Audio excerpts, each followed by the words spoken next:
നിങ്ങൾ ഖുർആൻ പഠിക്കണം, നെഞ്ചോട് ചേർക്കണം, അത് മനസ്സിലാക്കാൻ ഒരുക്കമാകണം. അതിൻ്റെ അർത്ഥതലങ്ങളോട് നമ്മൾ സഞ്ചരിക്കണം. തൗഹീദ് നമുക്ക് മനസ്സിലാകും, ആഖിറത്ത് മനസ്സിലാകും, വിശ്വാസത്തിൻ്റെ ഉയർച്ച ലഭിക്കും. പ്രിയപ്പെട്ടവരെയും, മഹാനായ പ്രവാചകൻ തിരുമേനി സല്ലല്ലാഹു അലൈഹി വസല്ലം പരലോകത്തെ പറ്റി പറഞ്ഞപ്പോൾ മരണത്തോടുകൂടി ജീവിതം അവസാനിക്കുകയല്ല, മരണത്തോടുകൂടിയാണ് ജീവിതത്തിൻ്റെ സമാരംഭം എന്ന് മഹാനായ പ്രവാചകൻ തിരുമേനി തൻ്റെ അനുജന്മാരോട് പറഞ്ഞപ്പോൾ, തൻ്റെ പ്രബോധിത സമൂഹത്തോട് പറഞ്ഞപ്പോൾ അവർ പറഞ്ഞിരുന്ന വാക്കെന്താണെന്നോ? ജനിക്കാൻ മരിക്കാ ഉയർത്തെഴുന്നേൽപ്പില്ലെന്നായിരുന്നു. അതൊന്നും നടക്കൂല മുഹമ്മദേ, എന്തൊരു വർത്തമാനമാണ് നീ പറയുന്നത്. പക്ഷേ വിശ്വാസികളെ, ഖുർആൻ പഠിച്ചപ്പോൾ, അള്ളാഹിൻ്റെ കലാമിലൂടെ, അള്ളാഹുവിൻ്റെ വചനങ്ങളിലൂടെ അള്ളാഹുവിനെ അവർക്ക് ബോധ്യപ്പെട്ടപ്പോൾ അവർ പരലോക വിശ്വാസത്തിൻ്റെ കാര്യത്തിൽ എത്രമാത്രം ഉയർച്ചയിലെത്തിയെന്നോ, എത്രമാത്രം എന്തു വിഷമങ്ങളും ആദർശത്തിനു വേണ്ടി സഹിക്കാൻ അവർ ഒരുക്കമാവുകയാണ്.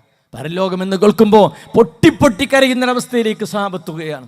ഓരോരായത്തിറങ്ങുമ്പോൾ അവിടെ ജീവിതത്തിൽ മാനസാന്തരം ഉണ്ടാകുന്നു.